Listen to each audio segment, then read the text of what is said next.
We're excited to enter into week 2 with a huge momentum off our debut episode, and we know you have so many options when it comes to promo entertainment. We are so thankful for you to come and watch with KWE. You came and chose to tune in. We do have 3, 4, 5, 6, 7, 8 dark matches that did occur today. But we're going to start off with our opening match, which was Alex Rage versus Jason. Kronos, do you want me to do the ring announcer for this week? Or what do you want I can ring announce if you want. do it up? You're C1, I'm C2. Let's handle it. All right, ladies and gentlemen, your opening contest is scheduled for one fall. Introducing first, making his way to the ring. From the asylum, standing at 6 foot 1 inches tall, weighing in at 270 pounds, the Jackal, Jason Kronos. I'll tell you what, this man right here makes me shit my pants. He spent time in a level 4 Supermax prison. He is the epitome of psychopath. That sounds like a Dragon Ball Z move, but man, wait, he's a criminal? Where's Michael Cole's see-through box when you need it? I don't know, but his opponent, I think, has something to say to that. And his opponent, from Miami, Florida, weighing in at 155 pounds, Alex Ray!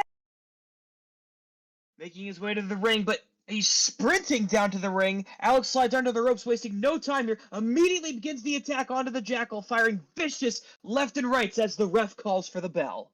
Ding, ding, ding. We're watching two psychos go at it. He's walking while sprinting right straight into hell. What's he thinking? You know, Alex Rage, though, seems like the type of guy to spell his name with 3 X's.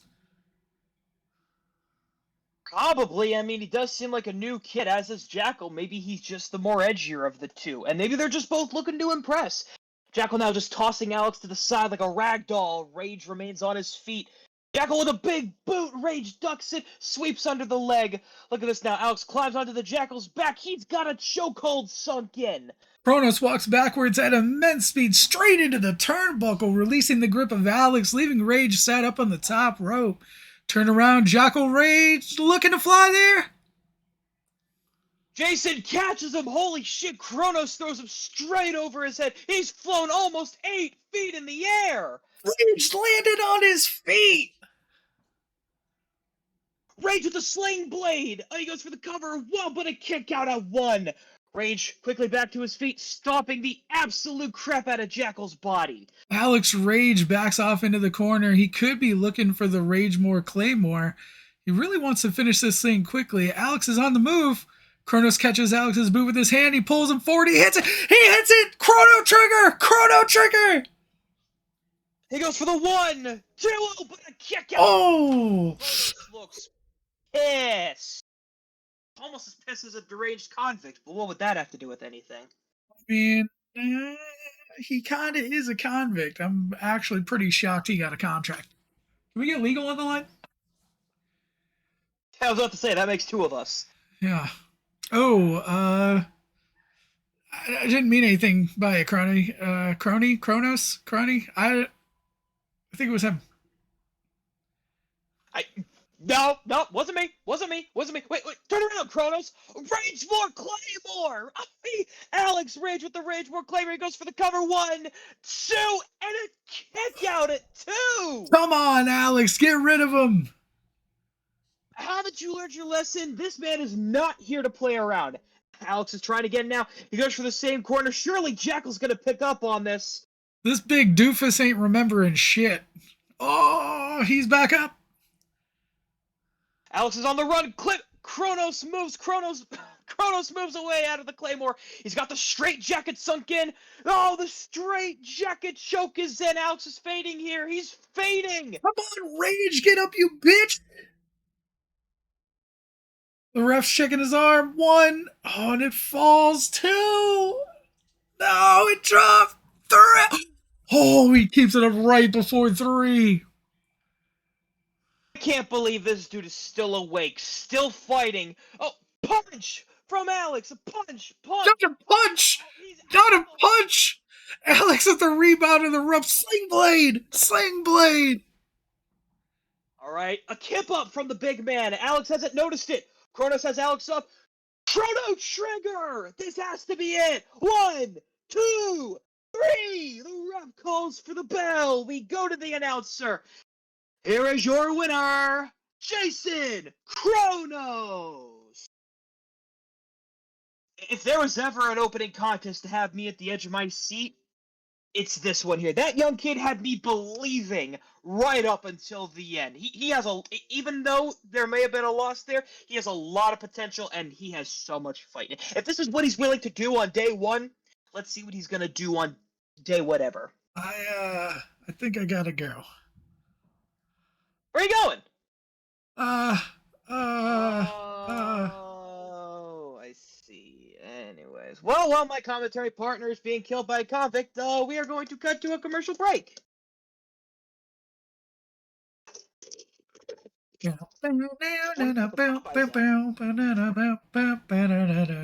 a Popeyes. All right, and we're back after that amazing Popeyes commercial, and I am not dead. Contrary to popular belief, I survived the attack by plot armor. The armor that saves you. The best kind of armor. The best kind of armor. Plot armor. We love plot armor. That's right. Keeps me safe. But speaking of plot armor, earlier in the night, you know who didn't have plot armor? And it's probably a good idea because his name is Mr. Electricity. That would have been shocking. Casdium Noirum facing off against Mr. Electricity, who just couldn't seem to make a connection. And he got grounded. Casdium Noirum taking him out fairly easily in a vicious assault earlier in the night. Casdium Noirum picking up that victory in a dark match earlier tonight.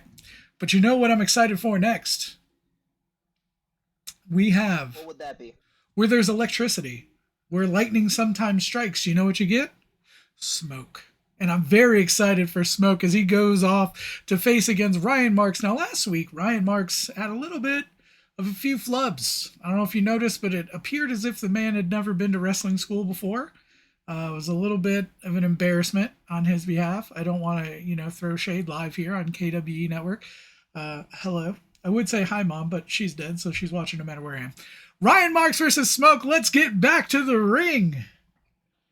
Oh my God, thank God. Let's just cut to the ring announcer. God damn it. All right, the following contest is scheduled for one fall. Introducing first, fighting out of Pittsburgh, Pennsylvania, weighing in at 256 pounds, he is the Pittsburgh Kid, Ryan Marks. And his opponent, fighting out of Wolverhampton, UK, weighing 110 kilos, this is Smoke. The bell has sounded and they're off. Collar and elbow tie up to start the affair as Mark grabs a quick headlock. Smoke backs him into the ropes and shoots him off as Mark bounces back and goes for a shoulder tackle, but Smoke doesn't go down. Marks turns up to hit the ropes again. He tries it again, but Smoke grabs the back of his gear and pulls him back into a German suplex, sending Marks flying. Guess he sent him to Suplex City, bitch. As Smoke picks him up, goes for a vertical suplex, but it seems Mark is not in a good headspace as he slips out and just drops straight down on the back of his neck. Smoke, seeing that his opponent is potentially knocked unconscious from the fall, decides to go for the cover. 1, 2, and Mark's just barely kicking out. The crowd erupts into a sea of boos as a very vocal fan starts screaming at Smoke that he's an unsafe piece of, I don't know if I can say that on TV, and is just unloading on Smoke. Smoke, being the snarky douche he is, goes to confront the fan as Marks lays there after his botched landing. As Smoke is just jabber-jawing with the fans at ringside, Marks begins to stir and just fires up, stomping his feet as he tries to rally the crowd. Marks hits the far rope, however, all the racket noise Marks was making is now alerted Smoke. His opponent's back up, he turns around, he sees Mark go for a suicide dive to the outside. Mid-dive, Mark gets caught on the rope. No! His leg caught on the rope. And he goes nowhere, landing on his face. Smoke just sitting there laughing, pointing directly at the fans. See that? That's your... Wow. Blaming the fans. Smoke just using Marks as a punching bag, unloading lefts and rights of the spine and head in alternating fashion. You're giving him false hope. Now watch as I get my reps in for the day. How dare you? Until Mark's eventually now falling onto the floor. Smoke rolls in and back out to break the ref's count and just yeets Mark into the barricade right in front of the fan. I guess you could say shit has hit the fans. I don't know if I can say that on TV. I said the S word again. Smoke then sends Mark's. Last week. I had a counter and then I lost count because I don't give none. I don't give no fucks. Smoke then sends Marks back into the ring and covers him. 1, 2. Somehow it's the only thing Marks can get right is kicking out before 3. Damn. Now irate Smoke just stomps all over him, kicks a mud hole in him. Well, that's a stone cold move if there ever was one. Kick after kick after kick. His eyes locked in on that fan, making every shot worse and worse. As Marks retreats to the corner, Smoke sees this opening to potentially put this match to rest. Smoke charges in looking for his big splash in the corner, but Marks collapses to the mat. Before Smoke get connected instead, Smoke eats the turnbuckle, which allows Marks to schoolboy pin Smoke. Oh, but Smoke kicks out at 1. Mark goes back to the corner and Smoke is fuming now as he goes back for the corner splash again, but hits Mark with a back elbow before the impact, sending Smoke staggering back. Marks now maybe sees an opportunity, maybe an opening of his own. He points out that the fan to rally behind him as he counts. 4, 1, 2. Where's he from? Is that Pittsburgh? Is 412 Pittsburgh? Who knows? Why is he yelling at the fans to say 412? We're just going to say it's from Pittsburgh. He begins to run and hits his 412 kick. He trips over his own feet before landing the maneuver, and like a shark who smells blood, Smoke just punts a prone Marks right in the dome and pins him again. What is happening here, folks? This is like the Three Stooges of professional wrestling, except it's one stooge and he's from Pittsburgh, and it's unfortunate. 1, 2. How is he even kicking out? What is at this point? It's just a reflex. Like at this point, what is even going on? Smoke is as furious as I am, laughing my ass off at this, arguing with that ref. Oh, that boy should be dead. Maybe he should. Oh, as that same fan continues to heckle Smoke. Heckle him, kid. Heckle him as much as you can. Make yourself famous. Smoke now, even more irate than he was before, decides he's going to add insult to injury as he backs himself into the corner, points out the fan, and does the count for 1, 2, and he charges to try and hit Marks with his own move, but for all Marks' mistakes, he at least knows how to counter his own move, especially since, well, he just fucking yelled it out loud. Marks sidesteps and watches as Smoke falls to his back, and Marks hits the ropes, lands a big splash. Mark getting fired up now. Still kind of funny, actually. But nonetheless, he thinks he's got a chance. Maybe he doesn't. He realizes he can't last much longer and knows he needs to do something drastic. So he decides to start climbing the turnbuckles. He goes up to the top, and now poised to the top. Smoke. This is not a good idea. He looks to hit the ropes and causes him to fall. However, Marks accidentally slips and falls on his own accord, ending up in a tree of woe. Smoke immediately runs in, hits the corner splash, but keeps Marks in the tree of woe. Smoke lifts back to be seated on the top and grabs him into a burning hammer position and proclaims, "That's all she wrote," as he hits his maneuver. Smoke hits the pin. 1, 2, 3. The ref calls for the bell. So here is your winner, Smoke. Do we pay Ryan Marks after this, or do we just pay our insurance company? Because can someone get legal on the line? I just need a phone. Is it part of their contracts where we're not responsible for any injuries that they bring upon themselves? See, in KWE, that's not how we do things. We take care of our talent here, but I don't want to take care of him because that's just... This is why companies don't do that. I understand you, Vince.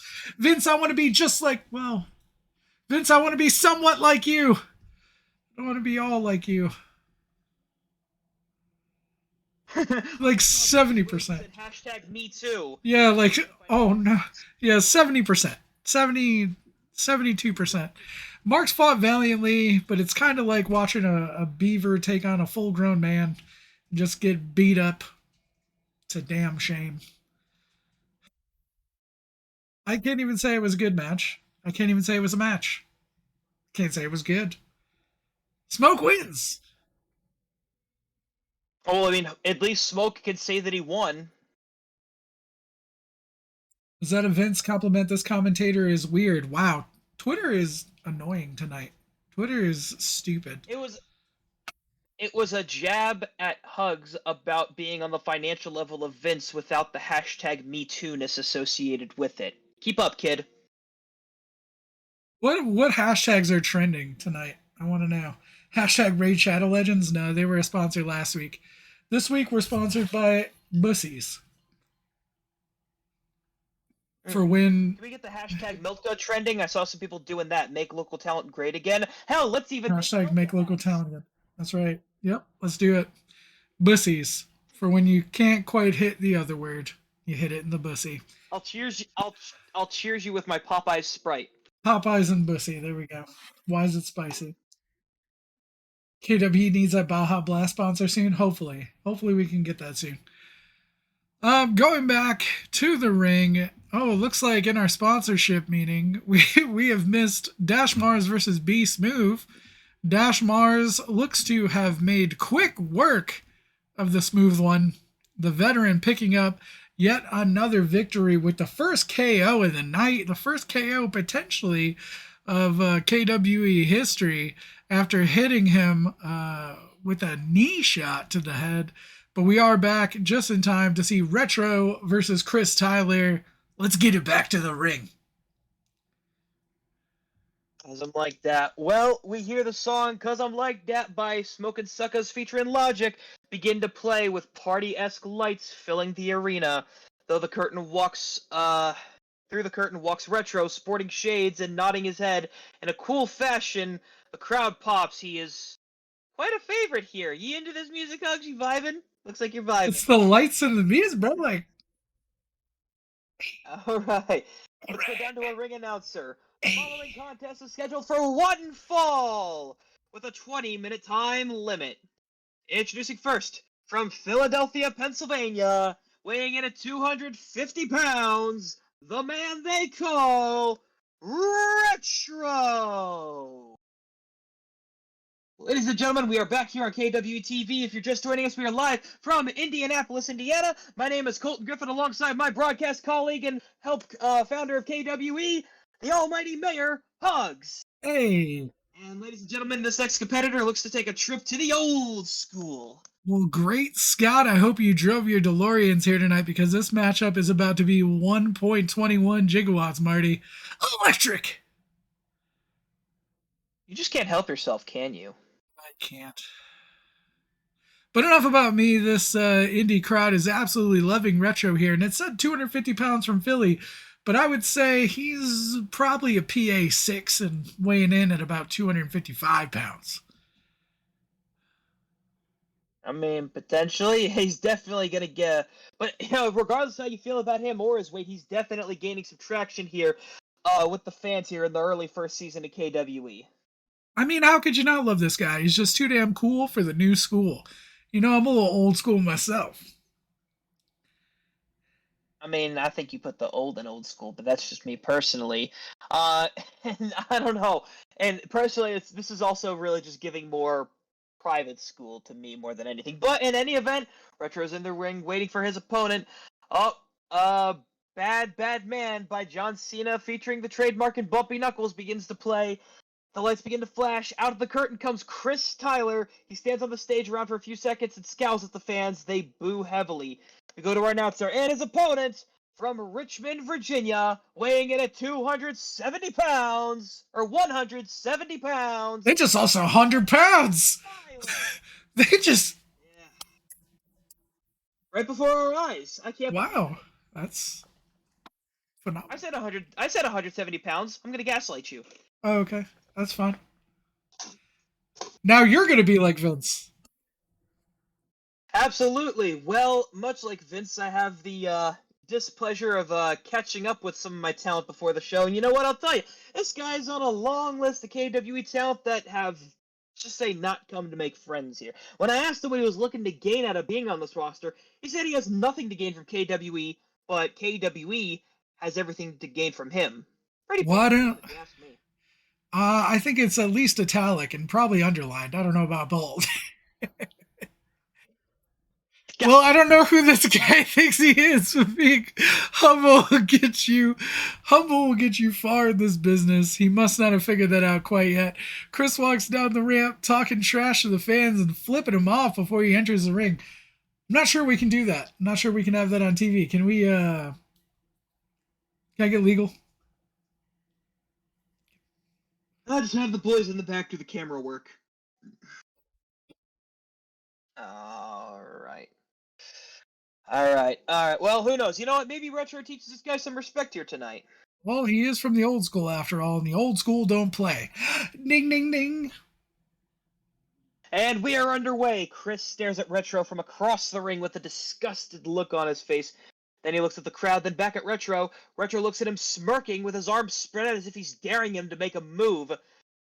Retro says, "You got a problem, young buck?" But Chris just snickers and shakes his head.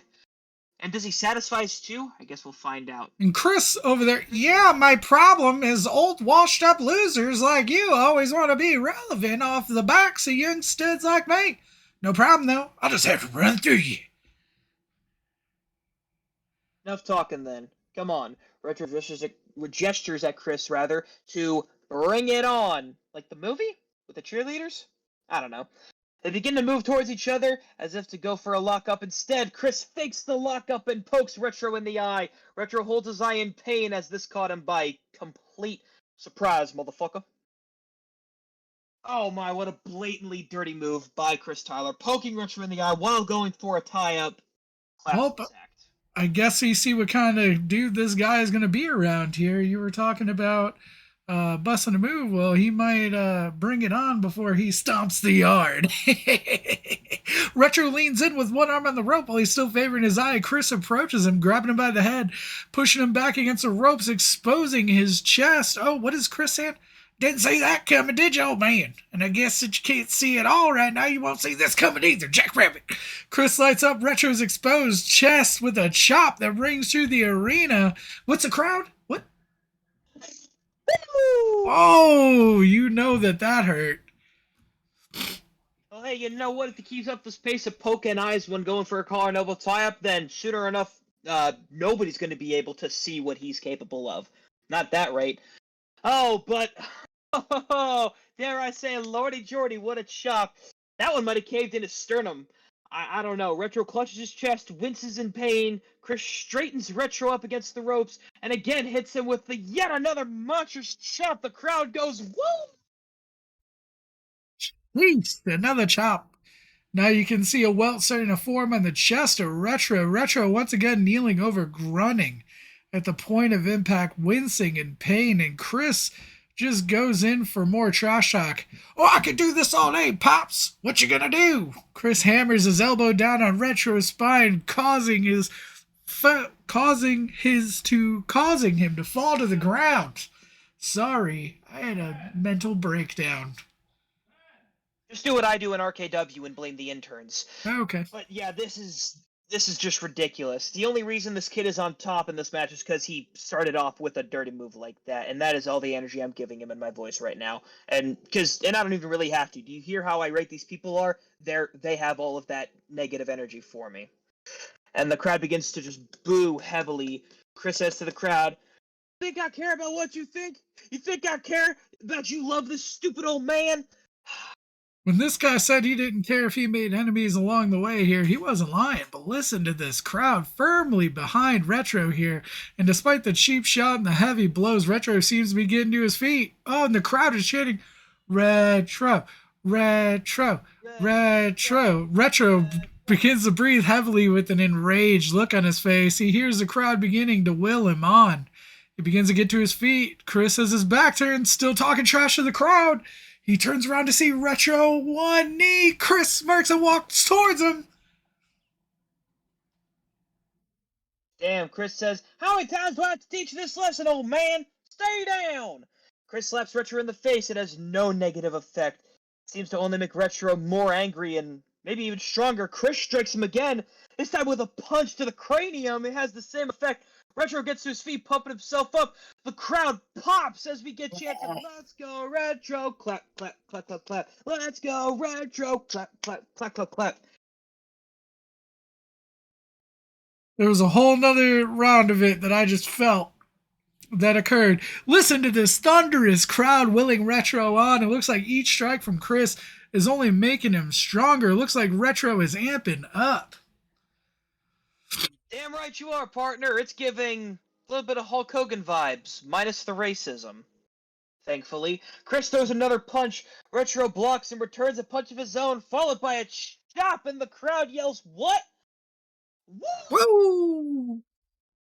Another punch, and then a chop, and a woo! And a so on, and a so forth. Punch, chop, punch, chop. You can hear almost like Bryan Danielson in AEW. They're yelling, yes, woo, yes, woo, yes, woo.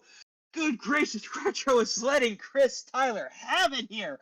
Retro then lands a Dusty Rhodes style combination, finishing it off with a classic rolling elbow to the head. Wow, talk about the old school shades of Dusty Rhodes. The American Dream. Chris falls to his back. Retro begins to strut around the ring, getting pumped up by the crowd. And Retro calling out to the crowd, are you not entertained? The crowd loves it. Yeah, they pop pretty hard. I think he's feeling it. These Indianapolis fans on their feet. What's the king of the Retro got up to his sleeve next? Retro grabs Chris by the arm, pulling him to his feet. Retro twists the arm and looks at the crowd with his wide eyes. Chris grunts in pain, trying to grab at Retro's hand, but to no avail. Retro points to the turnbuckle and begins to drag Chris by the arm towards it. Oh my! What's he thinking? We've definitely seen this before. Definitely familiar territory here. Partner Retro begins to climb the turnbuckle. Still with Chris's twisted arm in hand, he reaches the top turnbuckle and begins walking the ropes. He looks like Retro's going a little retro with the old school. He jumps off and strikes Chris in the back of the neck, but instead releasing the arm after the strike, he holds on and goes to the ground with Chris locked in an armbar. Shades of the Undertaker. Damn, yeah, a little bit of new school mixed in with what a lot of people call the GOAT. Alrighty, let's go. Beautiful modification to a two classic move. Will he tap? Will Chris tap? Chris struggles and screams in pain. He begins to reach for the rope, but he's too far. The crowd pops in anticipation of a tap. Chris is in a bad way here, ladies and gentlemen. Can he hold on? The referee's asking Chris. He's saying, talk to me. Do you want to give up? And Chris is saying, you can't say that. He definitely is not willing to give up, but he's crawling, inching towards the rope. Sounds like Retro's giving him some advice. Ooh, Retro says, come on, young bull. Quit while you're ahead. Respect, mother trucker. You're going to learn it today. Chris inches closer and closer to the ropes, but he eventually reaches the bottom rope. Retro forced to break the hold. Crowd pulls back a little bit. And Chris gets to the rope. Retro has to break the hold. Man, that was a close call for Chris Tyler, ladies and gentlemen. Yeah, he better tone down in the attitude and focus on his opponent for the remainder of the matchup. Retro ain't come to play with him here tonight. And those are actual factuals, partner. He just escaped by the skin of his teeth. In any event, both men seem to be making it to their feet again. Both men begin to get up, make it back to their feet at the same time. They're standing face to face. Chris favoring his arm. Both men back to feet, standing face to face. Chris really showing the effects of that arm bar. You learned some respect yet? I'll never respect you or anyone else in my way. Spits at Retro's feet. The crowd boos. Almost immediately, Chris is struck with a wicked stiff chop, knocking him to his back. The crowd goes, what? Holy guacamole, that was about the loudest chop I've ever heard in my life. And look at Chris Tyler's chest. Is that blood? It dang sure ain't ketchup, partner. I think Retro just made Chris Tyler bleed from a chop. Well, holy DeMar Hamlin, ladies and gentlemen. Is he even moving? Too soon. Damn. That joke is even in more poor taste than a KFC biscuit. Someone needs to check on Chris Tyler. Retro looks at the crowd, then at the underground, or the grounded Chris. Then at the crowd again, then back at Chris. He puts one arm in the air. The crowd pops hard. Uh-oh, we all know what he's thinking here. Look at this, an homage to John Cena. Retro bends over and gets in Chris's face, waving his hand in front of his face. You can't freeze me. Retro runs towards a rope, bounces off, hits a little shake, and dusts off his shoulder before dropping the fist onto Chris's face, and the crowd is going absolutely bonker balls. Man, they went crazy for the burning knuckle. That burning knuckle connecting the crowd is just absolutely raucous. Whoo! Retro calling for Chris Tyler to get up. I got goosebumps, partner. The KWE Fiends are on their feet, and I would be too if I weren't legally contracted to sit in this chair. Chris makes it to his feet and groggily moves towards Retro, almost half consciously. Retro lifts him into a standing fireman's carry position, flips him onto his back, and Boom shakalaka, boom shakalaka. Connecting. The ref begins the count. 1, 2, 3. Thank you for coming, Chris Tyler. We go over to the ring announcer. Here is your winner, Retro. this match exceeded expectations. I'm sure this will be one we remember for a long time. It's certainly going to be the one the fans remember. I mean, with all the collective support that they have around this guy, I don't think they're ever going to forget this moment. I'm sure one person, though, who will remember this more than anyone else is Chris Tyler himself. Hopefully, he has learned a little bit of a lesson in respect. Somehow I doubt it, but only time will tell. In the meantime, we got more matches ahead of us. And just real quick, as we take a side note to our sponsor, I'd love to say I don't think I've ever heard Chris Tyler talk before. I just assume that they talk in a Southern accent, and I'm glad that we just did that for the audience here at home. Also, hearing you say, what was it, Young Bull was probably my highlight of the night. Okay, we got a new sponsorship from the Young Chicago Bulls. For realsies, or is that just someone joking on Twitter? No, that's just me. I was hoping Smith said Young Bull. Colton? Colton said Young Bull, Smith. that's right. That's why I said Colton. I think so. I think you look like one of the guys from the Smiths. Have you ever seen that alternative punk group called the Smiths? That high speed pop punk band? I'm a little familiar with them. What are the names all like Session, Mark, and Golden Boy? Yeah, I think so. I'm pretty sure. And they also hunt in their off time.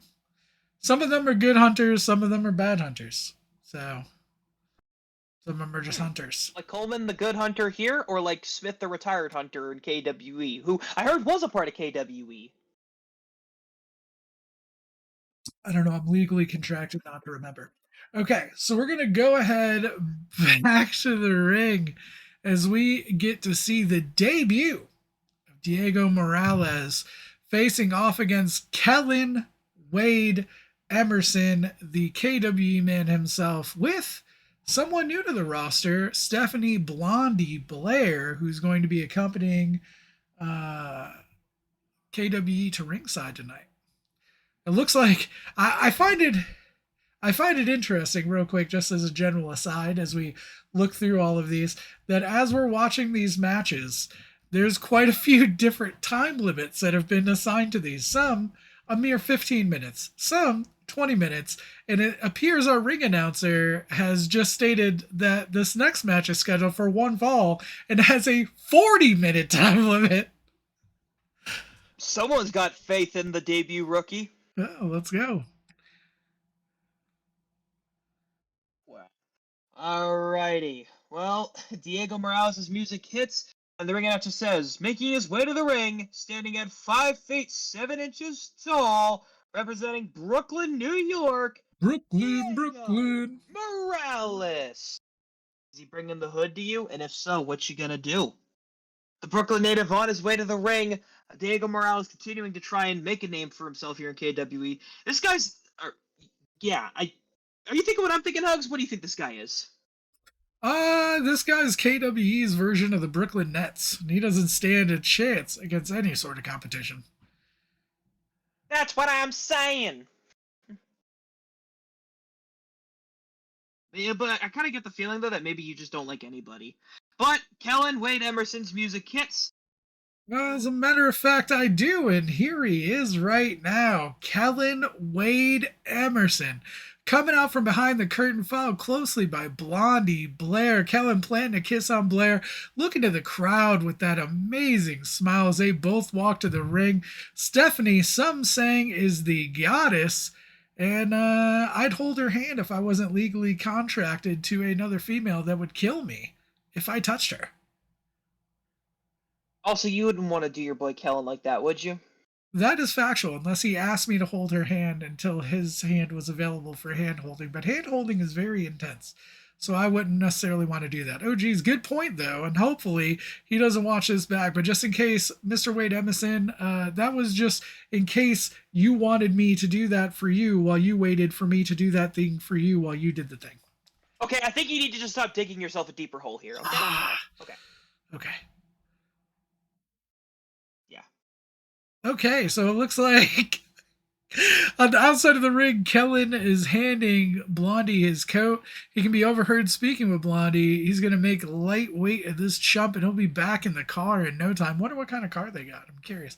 Kellen enters the ring with a smug look on his face, and the referee checks for any foreign objects. I wonder if he has any domestic objects.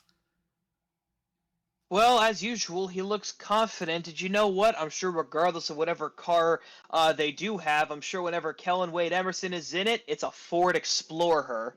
Oh, Lord. Of course he does look confident. There is no one better. And I would have thought that man's more of like a Kia Scorento. Ah. The referee has finished checking both opponents and everything looks good. And in KWE, we always search for objects, foreign and domestic. The ref gives the signal to ring the bell, and ding, ding, ding. Kellen slowly and arrogantly walking towards Morales, but Morales bouncing off the ropes quickly hits Emerson with a crossbody. Emerson somersaults backwards, caught off guard with the look on his face. Wow. Quick start for Morales here. It's luck. It's just luck. Emerson will find his way right away. I hope he does. I really hope he does. Oof, wow, another slick move by Morales there. Emerson stands up quickly now with a frustrated look on his face. Runs towards Emerson, who meets him with a sidewall slam. Wow, and a bigger flurry of offense from Morales. Time to check his urine? Okay. Emerson still in shock, lays on the ground. Did we not do that at the background check for the hiring process? Do we do PCHA? Is this a wellness violation? Emerson and shock lays on the ground as Morales stands in the second turnbuckle and goes for a flying headbutt, only for Emerson to roll out of the ring, leaving Morales dazed. Here we go. Sorry, Morales, you had your 15 seconds of fame, but now KWE gonna show you how it's done. Emerson quickly entering the ring, sliding next to Morales as he lands a series of fists to the head, and now we're cooking, Kellen. Keep it up, stud. The referee getting in, stopping the barrage of fists hammering down. The ref counting 1, 2, 3. Emerson standing up smugly laughing before the 5 count. Finish this fool, Emerson. I apparently am channeling Mr. T. Finish the fool, Emerson. Emerson picks up Morales and sets him up for a shoulder suplex, but Morales stomps on Emerson's foot, causing him to let go. Hey, Morales isn't out of this yet as he bounces off the ropes, and it's a swinging neck breaker. Emerson is down again. No! Morales hits a line saw, grabs Emerson's leg for a pin. Uno! Dos! Emerson kicks out just in time. Dude, we are staring down the barrel of an upset here. You'll be the only one upset when this is over. Emerson quickly scurries over to Blair as she leans through the bottom rope. That's it, Blondie. You can take care of him. Whew. The ref says, okay, let's get back to the match here. Emerson stands up. He and Morales run towards each other. Morales goes for the clothesline. Emerson ducks, hits the ropes, and hits Morales with a flying forearm. If only our interns knew how to spell forearm. Morales hits the mat there. All right, some offense from Emerson now. It's over now. Emerson goes for a quick cover, leveraging his feet on the middle rope. The ref slides in 1, 2. Oh, but he notices. He notices him using the ropes. He stops the count. Damn, is this how he wants to win? I mean, you got to do what you got to do. Emerson arguing with the ref now. He has to quickly get back to his opponent. Hits Morales with a head stomp. Then he picks him up with a scoop slam, going for the pin. 1, 2, and he kicked out at 2. Hey man, don't count Morales out. He is very much still in this. This is a load of malarkey. Emerson stands up arguing with the ref. Morales swoops in for the roll-up pin.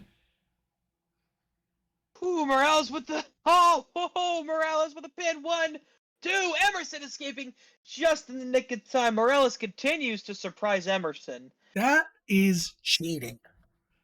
Both men hop up. Morales kicks Emerson in the midsection. Emerson doubles over. Morales hits him with the famouser. Emerson down again. Morales looking to finish this. What?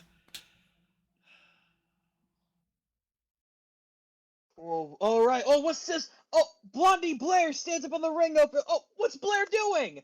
Morales doesn't notice her as he runs, bounces off the rope. She gets in the way, and Morales collides with her. Whoa, who does that? Who attacks and blatantly attacks a woman like that? I mean, to be fair, she did insert herself in there, Giggity, so, and he didn't even notice. So Blair stands on the apron, clutching her wrist. They're clutching her wrist. Morales, being the gentleman that he is, making sure she's okay. The referee's distracted by the situation. Emerson is up and grabs Morales from behind, hitting him with a backbreaker. Blair steps off the apron. Oh, there it is. Oh, come on!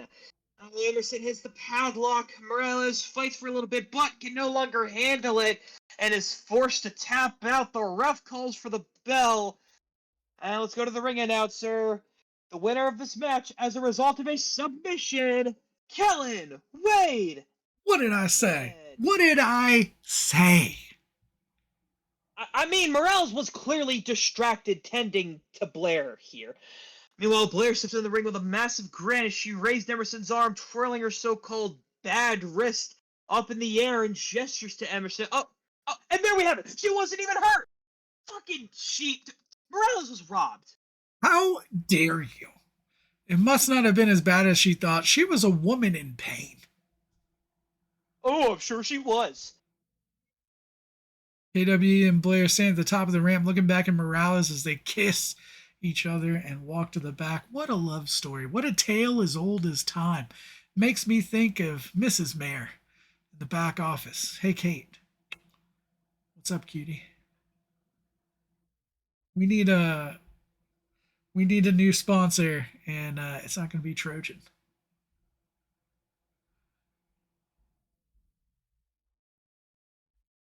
Hey. Okay, so we're going to go. Is there anything you'd like to talk about as far as any of these matches have gone so far? We need to get to one of our dark matches from earlier in the night. All I can really say is I've really been enjoying the night as a whole. I'm not going to let that one little sour experience, poor excuse of a finish they call that last match. But yeah, everything, just ruined what we got going here. So, yeah. Well, speaking of things being ruined, the debut of Rebecca Hastings Jr. was ruined today in a dark match as Bex went one-on-one with local talent Mark Smith. Bex hit the ring and did what they do best, which is try to entertain the audience with a nice little tight 5. And Mark Smith interrupted the set as Bex was trying to tell jokes, and sadly, Mark Smith threw Bex off their game so badly they ruined their comedy set. And in Bex rage, arguing with the referee, Mark Smith comes up from behind, rolls up Bex, and gets the 1-2-3 to take out Bex in their debut. Not only ruin their comedy debut, but also their in-ring debut in this dark match this morning. But the same can't be said for Steve Morgan in his debut against the masked luchador former Matador Tolos, as Steve Morgan, the Dark Raven, took a victory over Tolos. Things being ruined, our relationship. How is our relationship being ruined? I gave you a Let's shout out, see. Looks like Mrs. Mayor. Nate said Smith is my new favorite. Look, again, I know that I look a lot like Smith and a lot of the other Smith family people, but I can promise you, my name is Colton Griffin. I am from Quahog, Rhode Island. I am the master of the cutaway, The and I will master. not be mistaken for a Smith. I gave a shout out to Mrs. Mayor. That's all I'm saying. That's all that I want to say. I just wanted to tell her that I appreciate the sentiments. Just you know, I ain't Smith. All right, so you not being Smith, let's go ahead and go back to ringside. This is a match that I am very. Uh, that was in the teleprompter. That was not my. That there was worse than that in the teleprompter, ma'am. That was not read by me, Miss Twitter Mayor person. Anyway, this match I've been very excited for. Corey Monroe versus Dre Kwan. Dre Kwan turning his back on Corey last week in their tag team debut and showing his alignment with Vinny V. I'm excited to see if Corey can get some revenge, but realistically, I just want to see Dre Kwan tap that ass. All right, we are back in 3, 2. Welcome back to another action-packed episode of KWE Kickstart. And this match should not disappoint. Absolutely not by a long shot. Last week we saw Draquan having a conversation with Vinny V before turning on Corey mid-match in their tag team encounter, which ended in a loss. I mean, nobody knows for sure what they were talking about, but we all know what they were talking about as they were seen together in the main event last night or last week, also teaming up against Dominic, Brett, and Hawk Henderson. Man, well, whatever could have been made a difference in the dynamic of Corey Monroe and the King of Smoke. So let's head back to ringside for the announcer. The following contest is scheduled for one fall. Introducing first, from Milwaukee, Wisconsin, standing at 6 foot 1 inches tall, weighing in at 193 pounds, the Apex, Corey Monroe. Corey looking like a man possessed as he sprints to the ring. Payback is on the mind tonight. Seems like a cold dish of revenge is on the menu. Whew. And his opponent from the Queen City, Charlotte, North Carolina, standing at 5'8", weighing in at 170 pounds, the King of Smoke, Draquan. Now that is a confident man walking down the aisle, so braggadocious, not a care in the world. Who knows? He may have good reason to be so confident. Whew. Yeah, with no hesitation, Corey goes in on the attack. As soon as Draquan gets into the ring, the ref calls for the bell. Ding, ding, ding. Corey's giving Dre a smorgasbord of strikes, and he's not slowing up a bit. That's a $3 word, Colton. Corey whips Dre into the ropes and hits him with a quick drop toe hold, rolling into a swift STO in the middle of the ring. Whew, he's wrenching it in tight. Draquan falls over, pinning Corey's shoulders to the mat. Oh, he goes for 1, 2, but... Kick out by Corey. Hey, man, if that's a $3 word, then he's tougher than a $2 steak, as Dre almost pulled off a fast win. Oh, but he's slow getting up. Corey jumps to his feet, kicks Dre in the ribs, keeping him down. Dre is definitely reeling in pain, and Corey is loving it. Damn, you'd think he was a McDonald's ad as he picks up Dre and hits a solid body slam right in front of the corner. Corey climbs the ropes, and I think he's looking for that elbow drop. But Dre gets out of the way, and Corey crashes to the mat. Can Dre keep the momentum going? Dre's hitting those feet in a heap of rage and in the face of Corey here. Is stomping a mud hole gimmick infringement? I know you did it earlier, but I still haven't heard back from legal. I'm not sure, but that's exactly what we're seeing at this point. So you know what? If the shoe fits, then Stomp a hole with it? yeah, that too. Man, I wish I was as clever. I have my moments, but Dre picks Corey up and puts him in the corner. Dre gives him a nasty knife edge chop. Dre has definite control of the match now as he climbs the rope looking at a downed Corey. Ooh. Oh, Dre hits Corey with that Harlem Hangover front flip leg drop combination, and he goes for the cover. 1, 2, but Corey manages to get his foot on the bottom rope, so he didn't have to kick out the ring IQ of this man. Wow, Probably smarter than all of our interns combined. Dre picks up Corey and just yelling at him, saying, "Stay the hell down." And I have to agree. Yeah, I mean, maybe he should, but you know what they say about these people having all the fight in them. Dre sets Corey up for a little trouble in paradise. Oh, Milwaukee fade, Milwaukee fade. Corey counters and hits him with the devastating signature. all right, Corey going for the end here as he sets Dre up, and he hits the break haven. Dre is out cold, man. Ooh. All right, we go to the ref. He goes for the cover. 1, 2, 3. Here's your winner, Corey Monroe. Man, what a victory tonight for Corey. You smell that? So what? What the Rock is cooking? Some bull-ish. Some bull butter. You smell that bull butter? It may have gotten revenge, but I don't like how it smells. Maybe you don't like how it smells, but you know what? It wasn't your revenge to serve, and especially not yours to to dish out or to eat. So I really don't think it matters there now, does it? Corey came to prove a point tonight, and I will say it was definitely made with authority. So regardless of how you feel about it. Whoa, whoa, whoa, whoa, whoa. Someone just jumped the barricade and slid into the ring. Oh, God, it's Vinny. Oh, Vinny hits Corey with the 187. He helps Dre to his feet, and they're stomping away on Corey. I guess the celebration has ended for the Apex. He rushes to the ring, but the duo jumps the barricade and runs through this capacity crowd. I just have to say, I'm really proud of those two. Bet you are. Well, we'll be back hopefully soon with an update on Corey Monroe. Hopefully, the update is he's retired. The audience seems to be going crazy for Corey. All these chants for Corey. I'm so glad that you got to see his victory before he got beat down.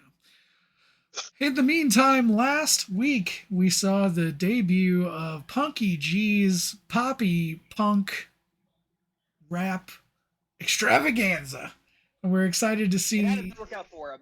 Yet again him facing off against Riser, who didn't have a great week last week either. So both of these two having a rough first week of KWE. Let's see how week 2 goes. Let's get back to ringside.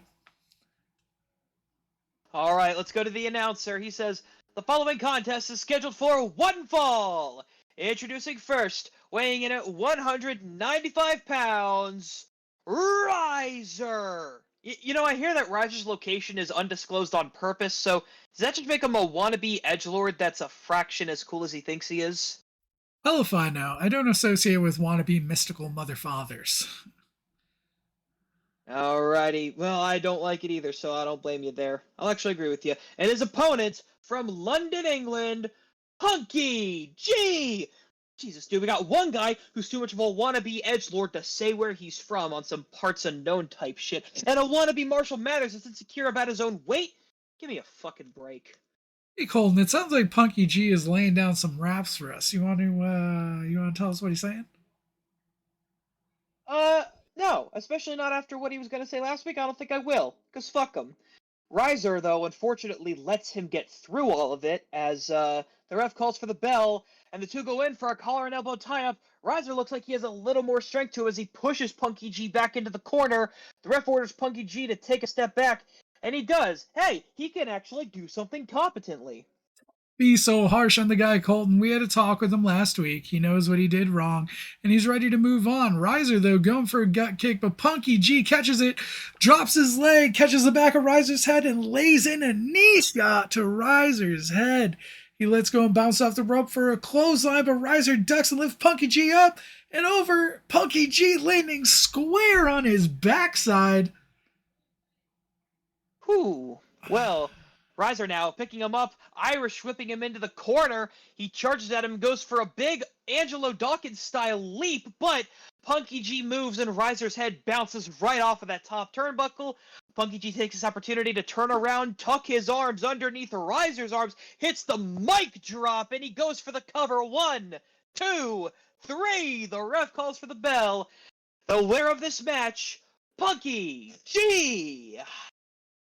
I don't know everything, but you'll hear it from me. When the ref went 1, 2, 3, it's Punky G. I'll even take that. Still better than the shit that Punky G was spewing. All right. I'm excited for Punky G. I'm looking to see more from him in the future. I think he reminds me of a young Tupac.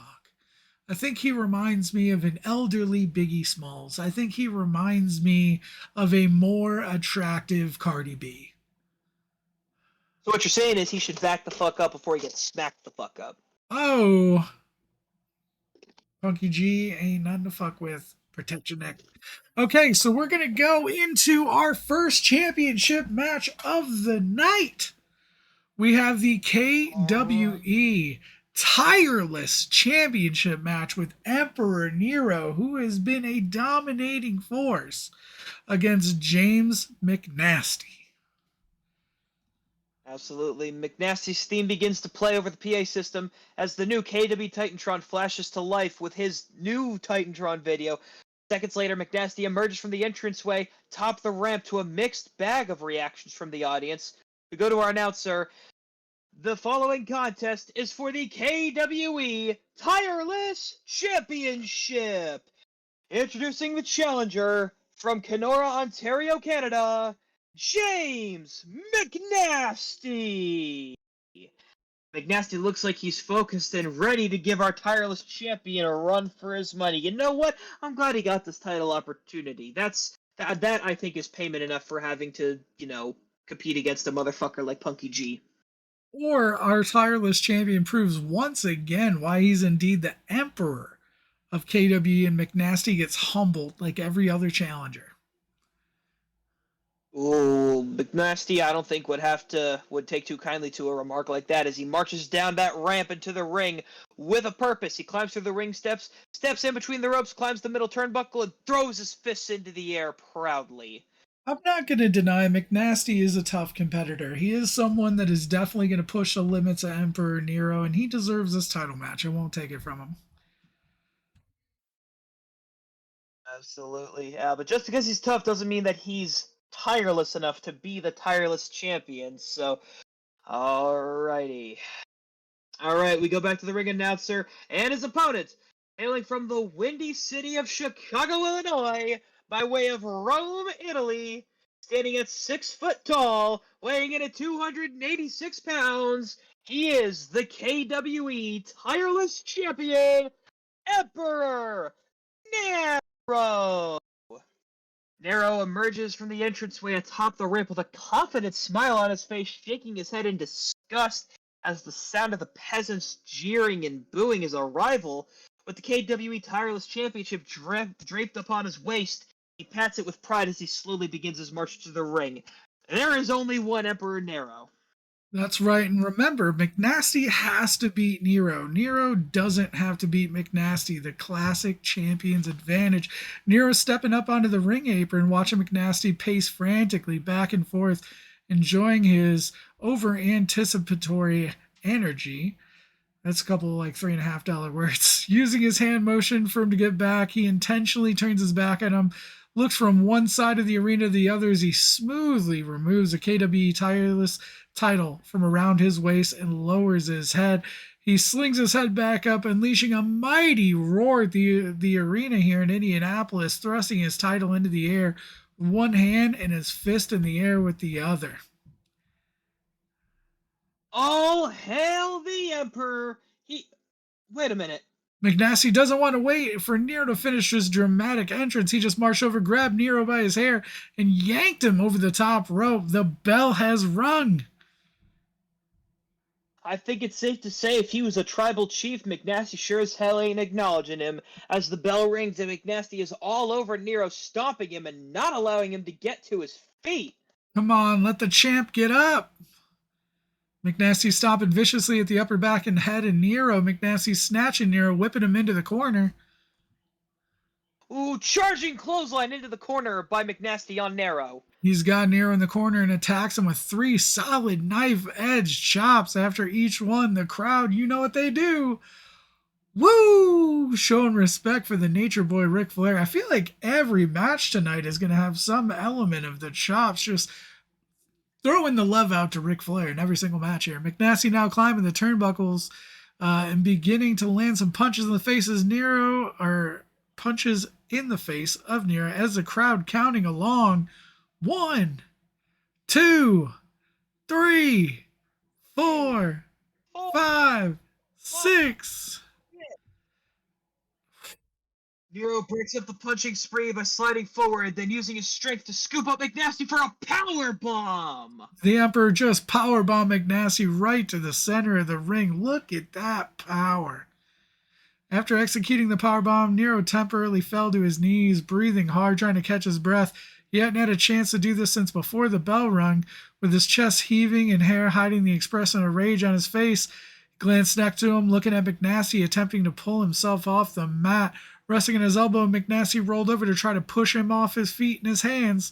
Look at the look on Nero's face. Man, those are the eyes of a madman. A mad emperor. Wide-eyed with a loud, thunderous yell, Nero pulls himself to his feet, slams down at McNasty's skull with a double axe handle. Ooh, vicious double axe handle smash again and again. Nero just keeps abusing McNasty with those double axe handle smashes to the back of the head. Now with McNasty groggy and lying on the mat, Nero kneels behind him and begins to hammer down on the head of McNasty. The furious fists are slow and methodical, one blow after another. Man, Nero is really showing that vicious streak inside of him. I dare say it's the one that made him the champion. McNasty looks like he doesn't know where he is after throwing punches to the head. McNasty attempts to fight back as he punches Nero in the stomach while being dragged to his feet with his hair now. Irritating Nero, McNasty is met with a stiff elbow to the center of his skull for his troubles, and that elbow's just wicked. Hey, you're telling me, man. Oh, man, it looks like Nero's going for a pile driver. Nero positions McNasty for a pile driver in the center of the ring, but somehow McNasty manages to find the strength to reverse it, flipping Nero over his head onto the mat. Reversal by McNasty. Ooh, both men are down. The referee begins to count. 1, 2, 3. Nero, favoring his lower back, begins to stir, using the ropes to pull himself up to his feet first, breaking the count. But out of nowhere, McNasty charges forward with a shoulder to the gut. McNasty charges shoulder first into the sternum of Nero like a raging bull, whipping Nero into the ropes. Luthez press McNasty, attacking Nero with a series of hard right fists to the face. McNasty having a second wind, he pulls up Nero by his hair, spikes his head into the mat with a double arm DDT. McNasty goes for the cover. 1, 2, and a kick. Oh, Nero. Wow. He begins to stomp the mat wildly, hyping the crowd up, pulling at his hair like a wild man. And McNasty needs to focus on Nero. He's an idiot. These fans can't win you the title. Holding his head, Nero very slowly pulls himself to his feet, and so does McNasty, stepping outside the ring to the apron in front of Nero. Wait a minute, what's he doing? McNasty, with his tongue out, his tongue stuck out in a frenzy, flips over the rope in an attempt for his version of a buckshot lariat, but Nero nails him with a spear that almost splits him in two. The Emperor's Spear! The Emperor's Spear! Ooh, Nero goes for the cover. 1. You can count to 100. The winner of this match and still Still. KWE Tireless Champion, Emperor Nick. That was a great match. That was a phenomenal match. I'm so excited to see Emperor Nero yet again retaining his title. Yet again. Probably the most dominant champion we have on this roster.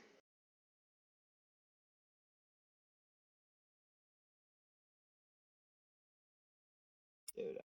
Most likely, I would say Dominic Harris is a very good showing last week, not being afraid of the entirety of Slaughterhouse. Hawk Henderson got taken out. The tag champs are looking very strong, but the only man to have defended his title 2 times now on KWE TV. KWE Kickstart, KWE Tireless Champion, Emperor Nero. And that's the thing about the Tireless Champion. Week after week, you have to show up.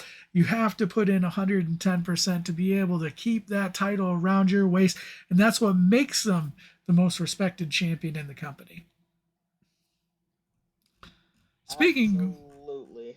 speaking of showing up week after week, we're going to go back to something that happened earlier in the night, which is Angelus, who's had a little bit of a rough go here in KWE, who got taken out by Jocelyn last week, facing off against local talent Sir Poppington Charles, the Brit who likes to pop and lock it. But he got pop and locked into a finishing maneuver. Angelus coming off the top rope and showing how he's defying gravity, wicked as always, and picks up the victory on that. We saw who appears to be a repackaged Roland, now going by Winston Winchester, up against local talent Paul Payne, and appears to be the same Southwestern Wild West drifter, going ahead and picking up a victory against Paul Payne in the opening matches. We also had the Good Hunter make his presence felt earlier in the night against Sebastian Jones. Coleman had a rough week last week. Well fought, solid match, one of the greatest matches on the opening card, but Coleman did not pick up the win. Cannot say the same for tonight, as the Good Hunter picked up his win against Sebastian Jones, solidifying that vicious streak in the Good Hunter. But as we Absolutely. Hey, he's out to prove that he's in fact a good hunter. And you know what? If he can keep getting these wins, maybe if he can learn from his mistakes he made against Obelisk, then we'll curious to see where it goes. If he is a good hunter, fucking prove it, my man. Well, and speaking of Obelisk, it looks like while we were doing that recap of all those matches, the Craven Bendercraft versus Rich Levi A match has already finished. Your winner by submission of that match, Craven Bendercraft. Now, make sure you will be able to go and review this show on heelhugs.com, and you'll be able to go to Kickstart and read any of these matches that you've missed while we were on the show. Also, this entire broadcast will be uploaded to the Heel Hugs YouTube channel, so you can always catch KWE in any way that you want to view it, either here live in front of us tonight, which I appreciate, heelhugs.com, or youtube.com/heelhugs. You always have a way to enjoy KWE. There's my little sponsorship of the night. But we are going back to ringside, talking about Obelisk. We got Johnny Banks versus Obelisk. Johnny Banks was initially going to be a contracted talent here in KWE, and it looks like his contract fell through, so now he is being held out as a local talent. Let's see what's going on tonight. It appears that he was injured last week, or at least he's stating that he was. Alright, well, this next match is scheduled for one fall with a 20-minute time limit. Obelisk music hits, making his way to the ring, standing at 5 foot 8 inches tall, weighing in at 228 pounds, representing Oslo, Norway, Obelisk. Well, once again, Hugs, we have another fan favorite on our hands here. Of course he is. These idiots will cheer for anybody who'll show them any attention, like they deserve any. Well, regardless, he's got that energy to feed off as he gets ready for this bout. Obelisk steps down from the turnbuckle, stands in the middle of the ring as Johnny Banks' music hits. And his opponents Johnny Banks emerges from the back leaning on a crutch and sporting a neck brace. He's holding a clipboard as he hobbles his way to the ring. He says, wait. Cut the music, stop the announcement. This match will not be happening tonight. Obelisk stands in the middle of this ring, throwing up his hands. What is this bozo up to now? Bozo, he's an A-list movie star we're dealing with here. Obviously, he's had some sort of accident, more than likely doing his own stunts. I had heard he had been injured, and I wanted to know what was going on. Obviously, the man can't compete. And the only stunt he's doing is this garbage he's pulling off right now. Meanwhile, Banks gingerly steps between the ropes. Can you just shut up? Okay, this megastar has something to say. Fine. Banks standing in the ring with his clipboard looking between the ring announcer and Obelisk. I have in my hand a signed document from the KWE Medical that I am incapable to compete in the ring due to injury. Looks like Banks handing the clipboard over to the ring announcer. The ring announcer reading it. Apologies to you, Obelisk, and to my loyal fans who will miss an opportunity to experience the masterpiece that is Johnny.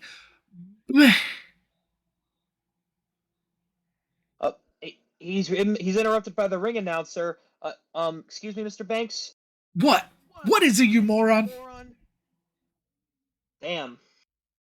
All right. Having trouble reading that? On the contrary, I have read over the document, and it says here in plain writing, Mr. Banks is in good health and with certainty can compete in any type of match tonight. Alright, well, Banks with his jaw on the floor as he marches towards the ring announcer, arguing, What? You just don't know how to read it. Clearly says I'm unable to compete. The referee steps in to take a look at the clipboard and confirms Banks can compete. The ref says he's good to go. Ring the bell. Ding, ding, ding. Banks is still arguing, no longer using the crutch, running around trying to plead his case. From one corner, Banks looks across the ring with fear in his eyes as Obelisk, standing in the other corner, grinning from ear to ear. Looks like his acting jobs aren't as good as he thought, am I right? This is a travesty. Someone called the Academy. Banks has taken a run at Obelisk, only to be met with a thunderous hip toss, sending him crashing to the mat. His neck brace just flew off. We're going to get sued. Ooh, that didn't look comfortable. Of course it didn't. He's not even ready for this. Obelisk immediately hits Banks with the obliterate. Ooh, and here it is. Oh, yep, the obliterate. He goes for the cover. 1, 2, 3. The crowd goes wild. The ring announcer says, "Here is your winner, Obelisk." Man, Banks laying in the ring, wincing in pain in the fetal position. Hey, well, Banks has the medical tools to get back to the dressing room if he needs them now. What in the crinkle cut French fried dill pickle mayonnaise covered bacon is going on around here? This is ridiculous. This man probably has a shoot tomorrow. How's he going to make it now?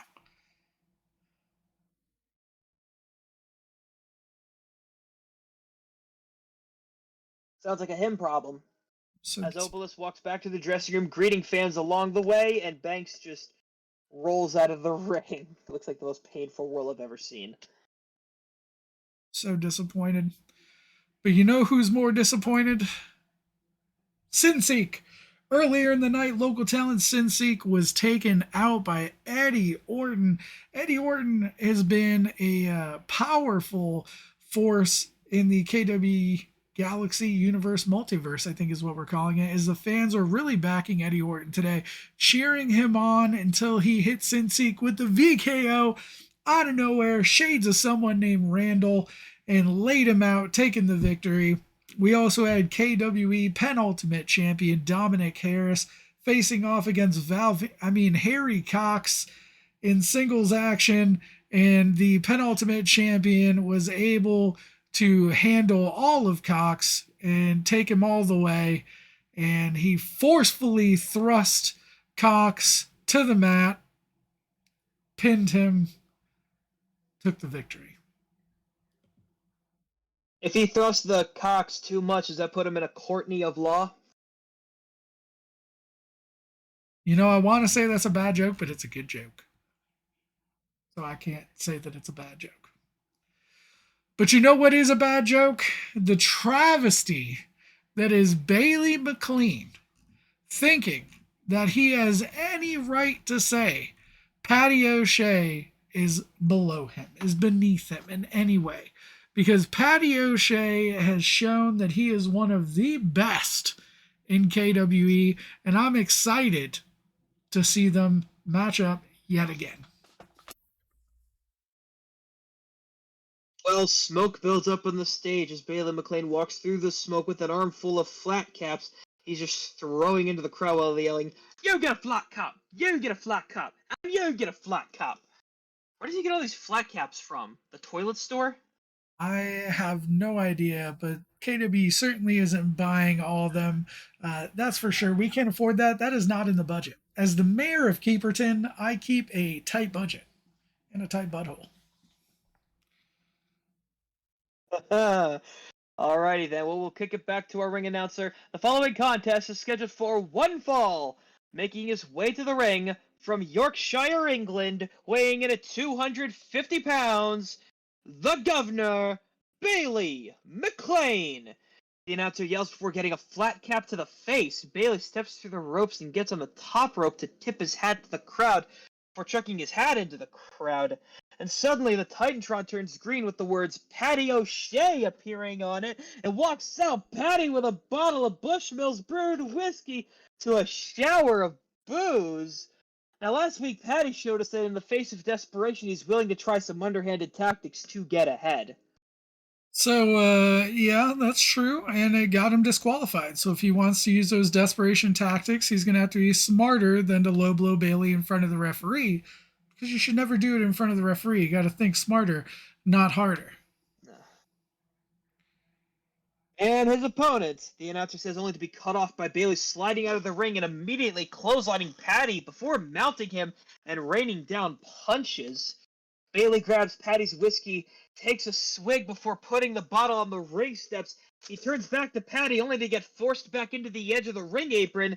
Patty grabs the hair of Bailey and delivers forearm after forearm. Bailey grabs Patty, shoves it into the barricade, nearly sending Patty over it.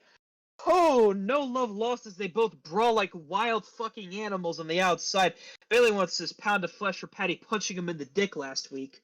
This match cannot start until both men are in the ring, and I do want to say, no matter how hard Patty hit him in the Richard, it doesn't mean that he can do whatever he wants. And I'm pretty sure you can't drink whiskey like that before a match. That is against our insurance policy. Someone call legal. I need a phone now. Legal. Well, considering how I heard he did hit him in his Richard and Penny bag, I don't think he's even gonna get into the ring. Watch out! Patty grabs Bailey and manages to throw him over the announce table.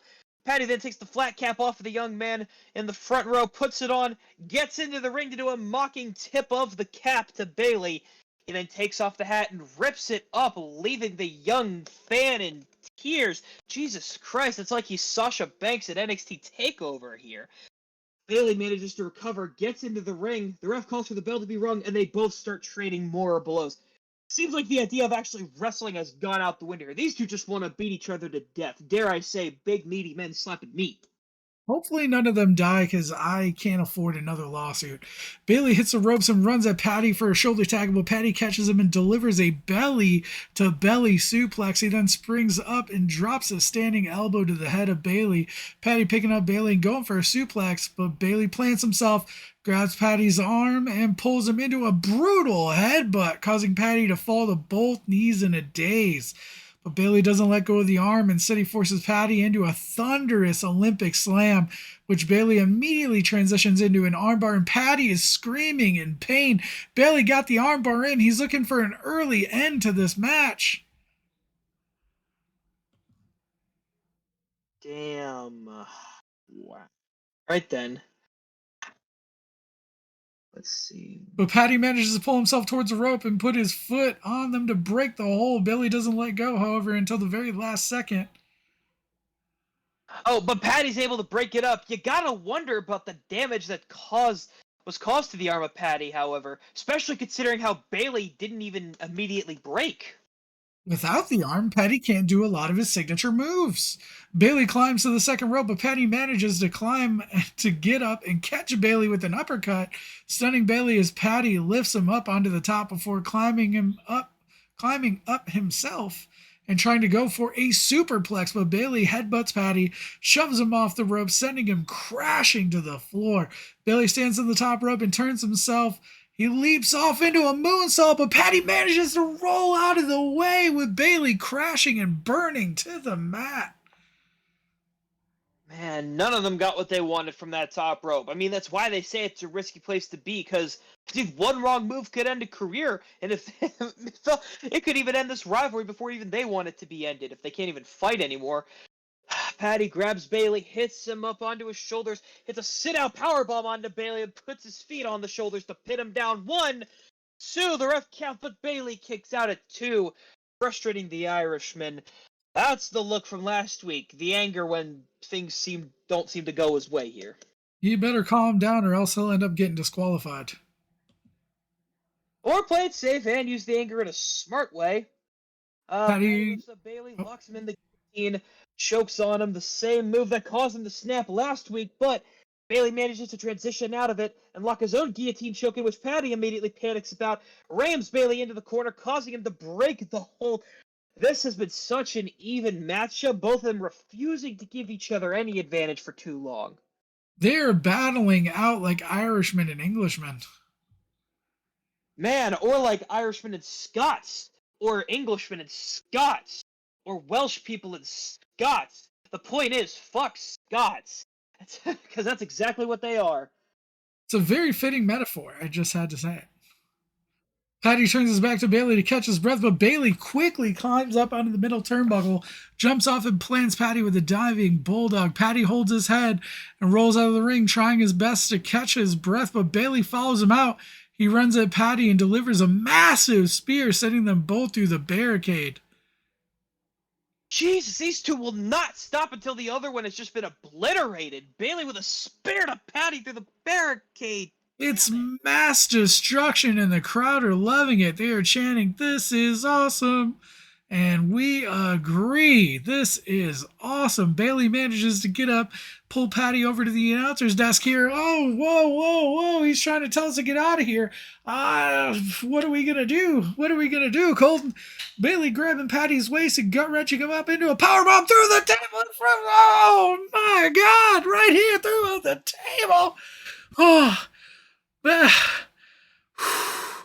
Patty slips, hoists Bailey up in the back of his arms, turns around, plants Bailey through the Celtic cross, collapsing. Oh no, our table. Both men seem to be completely spent. Which one of them will fall through? Can't bring this scrap to a close. Oh, no. Our table! It's broken. Patty manages to gain his composure and energy and rolls himself and Patty back into the ring just as the ref counts to 9 and goes for the cover. The ref counts 1, the ref counts 2, but Bailey manages to kick out before 3, leaving Patty a furious Irishman. Damn, dude. How did he kick out? Dude, what strength does this fucker possess? Whatever it is, it shows that Patty has so much more to go if he wants to put Bailey down for good.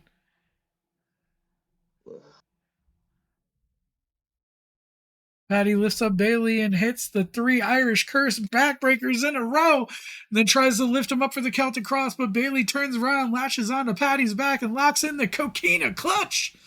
Patty walks around the ring trying to put him off before backing himself up into the corner, accidentally sandwiches the ref, who falls out of the ring, which only Patty sees, it looks like. Patty pretends to fall and taps out as Bailey gets up to celebrate, but there's no ref there to declare him the winner. Bailey, you won, kid. You won. It's no big deal. Bailey looks at, Bailey's looking at me. I'm pointing away from the ref, but he's realized what happened anyway, it appears. He reaches through the ropes to grab Patty. Patty cracking him in the head with the whiskey bottle. There's whiskey and broken glass everywhere. Our table's broken. There's glass everywhere. People are bleeding. Oh my god. Jesus, what a cheap move hitting him with that damn bottle. It's genius, buddy. Patty just gave him the shot he was needing.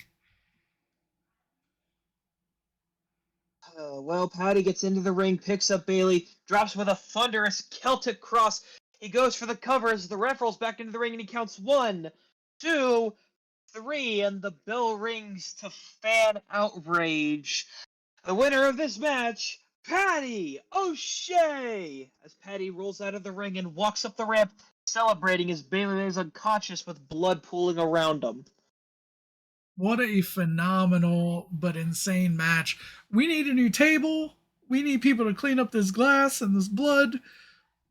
We need a lot. There's a lot of things that need to occur here right now. There's a lot of things we need.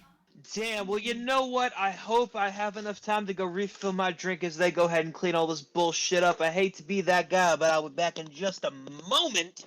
Number one contendership tag match also taking place.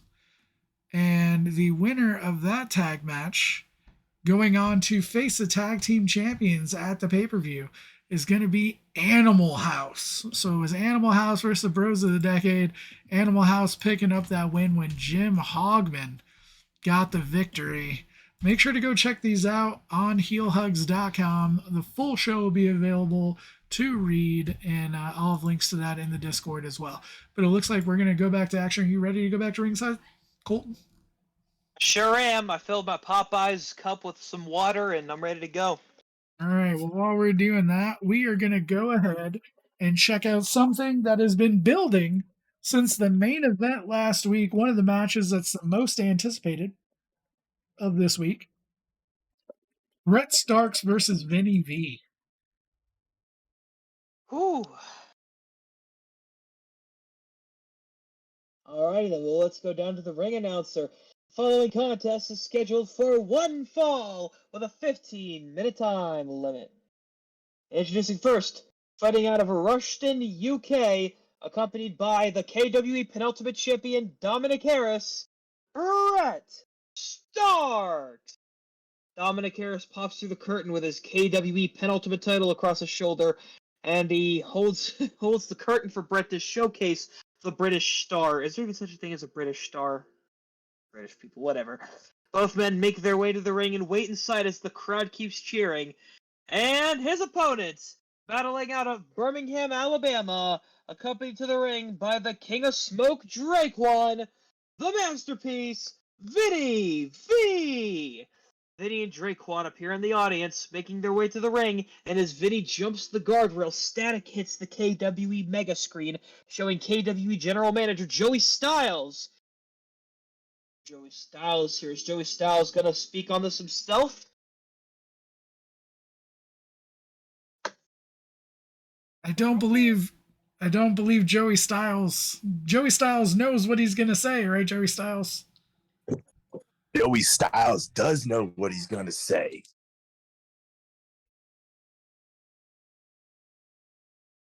Because, whoa. Now we've seen things go down here, and we know we're not going to let it happen again like that in this great state of Indianapolis, Illinois. Well, it doesn't look like the crowd is on your side with that one, so. Well, I don't understand. Look at all of you. You know what? Never mind that. For this match, Drakewan and Dominic Harris are banned from ringside. Whoa! Well, it looks like the audience really enjoyed that one. Oh, that's right. That's more like what I'm used to here from your Illinoisians. This crowd, by the way, if we could get a janitor in the back, I don't know which one of you fans are janitors, but well, obviously your hall are probably janitors, because look at y'all, you're just not a bunch of poor people. But I need some of y'all come to the back here, because I'm in the bathroom, and someone needs to clean up this situation, and I promise you, it is no relation to me. I gotta go. Well, it sounds like he had already went. Obviously, if he's got toilet problems. Yeah. Well, who gives a shit? Sorry. Apparently he Between did. cuts as Dominic Harris looks confused in the ring. Someone did, but he walks to the apron, gets out of the ring. Draquan backs up in the audience without taking his eyes off of Brett in the ring, leaving Vinny V to get up onto the apron. Ding ding ding! Well, that was quite an interesting way to start off this much anticipated match here. I think it's a little unfair if you ask me. How dare Styles demand Draquan leave Vinny's side? It isn't fair at all. He also made Dominic leave. What's your point? Well, tomato potato. It's BS and it's politics, and of course Vinny gets punished because Brett can't handle himself. Well, we'll see about that. Is Vinny and Brett just circling each other in the ring at this point, looking like two beasts waiting for the other to expose a weak spot? Brett flies into Vinny with a forearm, just wailing away at him. He looks like he's had no training at all, just a wild man from the UK at a pub brawl. Yeah, sometimes that's what you need. It's just some courage and a good left hook. Brett continuing to pummel Vinny as he covers up and rolls out of the ring. That's smart, Vinny. Recoup, recover. He's probably still angry about Styles screwing him over. Whew. All right, well, the ref counts 1, 2. Vinny looks like he's ready to leave for the night and calls this one off, walking back towards the ramp. Good, as he should. Show them they messed up, Vin Man, and the referee still counting 3, 4. Oh, and here comes Brett chasing after him. They're 5, 6. 6. What a coward. He hit Vinny from behind and knocked him into the guardrail. And how is he the coward in all of this? Vinny's the one trying to get away. The ref counts 7, 8. Run away. He was clearly getting a breather and just trying to cope with the unfair treatment that KWE has shown him. Unfair treatment, my ass. Brett throwing Vinny back in the ring before the referee can call this a count out. Brett with a quick kick to the knee and a drop toe hold onto the second rope. He doesn't look like he's a spring chicken, but he looks like he doesn't know how to scrap. Vinny's going to kick into gear at any moment now. He's just luring Brett into a false sense of security. Damn. Well, Brett just secured a DDT, dropping Vinny's head to the mat. That looked harsh.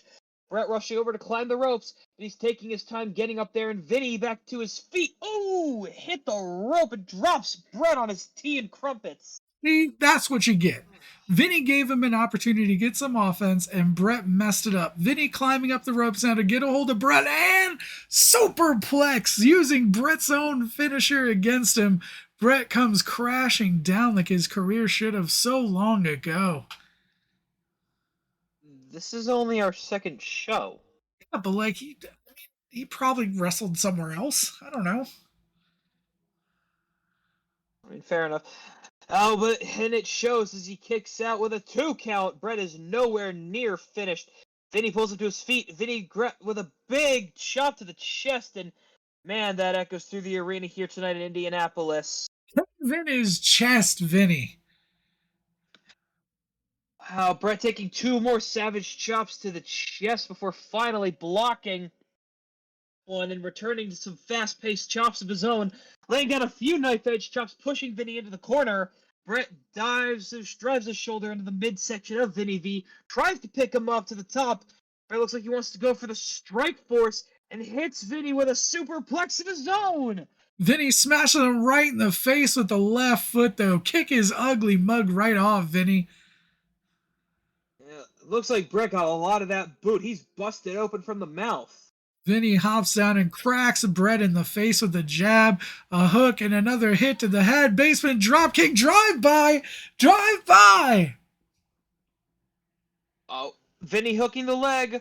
1, Vinny's legs are on the ropes. Don't look, ref, nothing to see.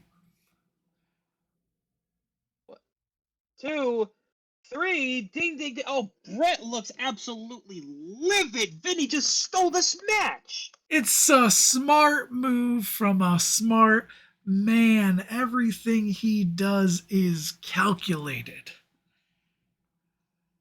The winner of this match, Vinny V. Oh, man, Brett now in the face of referee begging him to overturn the decision. Calm down, man. I think you just need a bottle of water. No instant replays in pro wrestling. You just got to take your L and hold it with the others you got there, Brady boy. I mean, there are instant replays in wrestling. It's just that the people inside the ring don't have the pleasure or the privilege of getting them. Oh no, Vinny clocks Brett from behind and knocks him to the ground. He's continuing to pummel him in the head with meaty hooks. And here comes Draquan from the audience. There we go. Come on, fellas. And Draquan and Vinny are just massacring Bret Starts in the center of the ring. And this company's just going to let this happen? The audience goes wild as Dominic Harris comes running down to the ring. Thank God for an equalizer. Vinny has a steel chair in hand now and is standing with Draquan in the ring. Dominic Harris coming down to aid his mentor and best friend, but not much he can do with these men having the ring locked down, holding a weapon. I mean, at least they stopped beating him senseless. Looks like we're in some sort of a stalemate here, and Harris is chomping at the bit to get in there. The theme music starts, the crowd. Whose music is that? That's Eddie Orton. That's Eddie Orton. Oh, for the love of... Eddie Orton is here to save the day, running down to the ring with a chair of his own, and he nods to Dominic as they slide into the ring to save Brett. So they can only win when it's a numbers game. Oh, okay. Okay. All they're doing is evening the sides, my guy. Eddie and Dominic staring down Vinny and Draquan in the middle of the ring, and Dre and Vinny are laughing? What the hell's going on? Oh my god, Eddie Orton just cracked Dominic Harris in the head with that steel chair! It's only smart to play the numbers game, in my opinion. I always knew that Eddie Orton was a smart kid.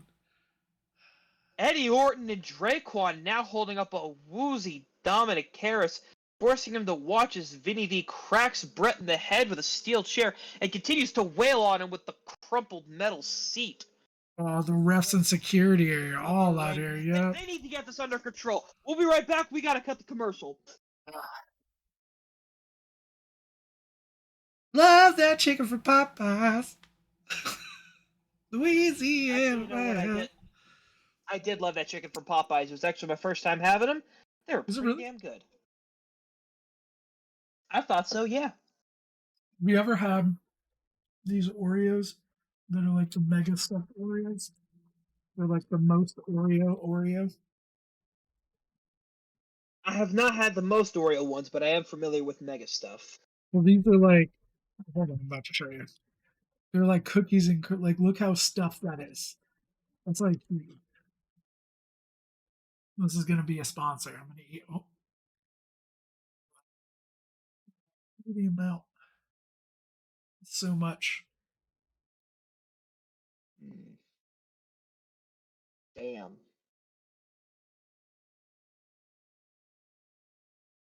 Okay. So we already saw the number one contendership. We're coming back with EBB and Grizzly versus Cletus, or with Cletus, not versus Cletus, versus Raiden Crow and Renee Crow. Ooh, all right, let's kick down to the ring announcer. Ladies and gentlemen, the following contest is a triple threat match. Making his way to the ring, coming all the way from the Louisiana Deep with his pet partner Cletus, the Beast of the Bayou, EB. Holy shit, look at the size of this guy. Standing in at 7 feet with his pet gator, I believe this guy will be one of the more dominant talents here in KWE. And the crowd is just cheering for Cletus the gator. Man, the crowd certainly does love that gator. All right. Introducing next, from Parts Unknown, accompanied to the ring by Renee Crow, 1E. Do they have any relation? Supposedly they're brother and sister, but I don't see it. Raiden Crow! Caw. Is that really what the audience cheers for him? It's interesting. Hey, maybe they just really love Raven's theme song. They could. It's certainly on fire tonight, though, with the chance for the competitors. Yeah, I know. I don't understand the way they were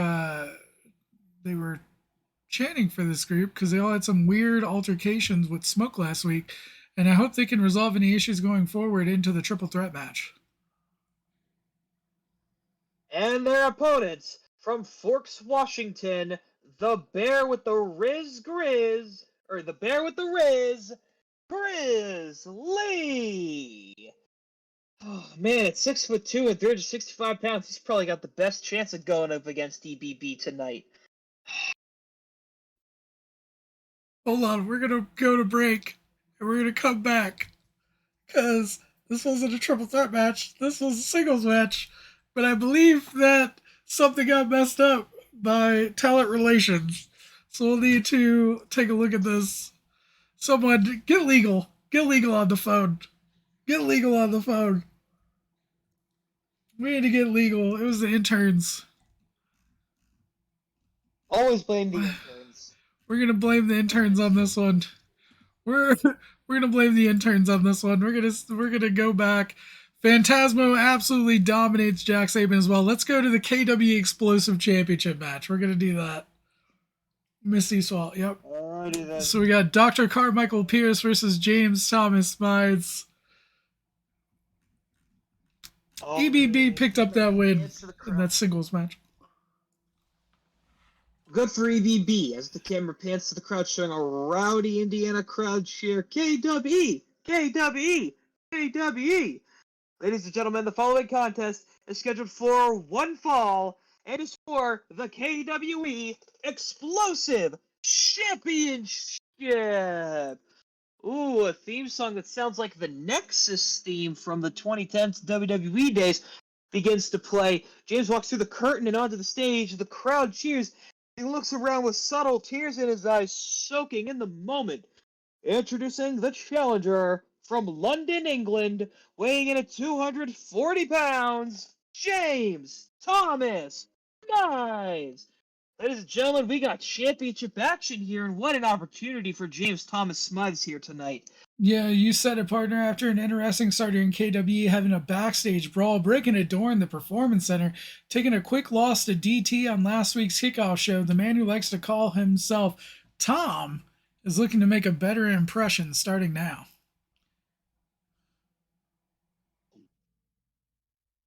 Well, man, yeah, I don't know. Yeah, the intern made me lose my place here because he made me say something. All right. I believe you can't help but think that this is somewhat a punishment match here for Smides. You know, the boss man ain't too happy about that door. Yeah, I can imagine it's a huge fan of doors, given the extracurricular activity he likes to indulge in his office. I don't know about that, but I don't know, brother. I don't judge a man's personal life. All I know is that I heard some strange animal sounds coming from his office one day, and when I put my ear to the door, I heard him say, "Come on, Squirrely, I just want you to share that nut." well, maybe he was watching Ice Age. In any event, JTS is in the ring awaiting the champion. Alright, well, Comfortably Numb by Pink Floyd begins to play. W song choice. The crowd fills the arena with boos as the champion, Dr. Carmichael Pierce, makes his way through the curtain and onto the stage. And his opponent, from Istanbul, Turkey, weighing in at 210 pounds, he is the KWE Explosive Champion, Dr. Carmichael Pierce. People don't seem too fond of the doctor from Istanbul. Well, maybe they had some sketchy doctors in the past. I don't know, but I do know that the champ is looking confident here, and with good reason. Smize has been embarrassed not only in the ring but backstage as well as he has been out here. I think we can all see what kind of career this guy is going to have. I don't think he realizes that we aren't in an English pub. He's no longer fighting drunk losers who can't see straight and are mad about soccer games. This is KWE. These are some of the premier athletes in the world, and if he's going to last here, he's going to need to get it together. Couldn't have said it better myself, brother. Honestly, I wonder how we got a championship shot after last week's piss-poor performance in the ring and all their rambunctious behavior backstage. Hey, it all may make him likable with the fans in a humorous way, but it's not going to do him any good if he wants real success here. Well, we will definitely see how he fares against the current explosive champion, Dr. Carmichael Pierce. Pierce gets in the ring and sees James stretching in the corner with his back turned. He runs toward James, clocks him in the back of the head with the title, and the crowd does not like Whoa, that. whoa, whoa, whoa, whoa, whoa, whoa! What the hell? That's a DQ! Ref, ring the bell! Hate to say it, but that's not a DQ. The damn bell never rang to begin with, so the match never started. How many times is stuff like this going to happen around here? I don't know. The referee says, "Hey, what are you doing, Pierce? You can't do that. Back up or I'll call it a no contest." Smythe on the ground holding the back of his head, writhing in pain. Pierce backs up and jumping from side to side, waiting for Smythe to get up. Referee's checking on Smythe. The ref says, "Look at me, James. You okay? Can you continue?" Smythe stumbles to his feet, shaking his head to signify yes. Is he sure, James? How many fingers am I holding up? He holds up 2 fingers. James says, "Two! Come on, start the match!" Alright. Well, against his better judgment, it looks like this match is about to go on, but after that shot of the title back to the head, I don't think that Smythe can truly compete here tonight, brother. Yeah, he's definitely not 100%, brother. This one is going to end up being ugly. The ref calls for the bell, and immediately Pierce charges at Smize, hitting him with a clothesline, pancaking him in the corner against the turnbuckle. Smize falls to the sitting position in the corner. Oh, Lordy Jordy, that boot probably knocked him out cold. I don't know why I keep trying to say that phrase. It doesn't work for me. I don't like it. I agree. Partner, he's on Dream Street. Just end it. This is just sad. I never thought I'd say it, but I feel bad for the poor guy. He never had a chance here. Pierce pulled Smiles onto his feet, but he can barely stand. Pierce is literally holding Smiles up by the head while his legs are limp. He tucks Smiles' head under his arm, putting him in a suplex position. Pierce smirks at the crowd for lifting Smiles for a suplex. He holds the position. And now just letting all the blood rush to the head.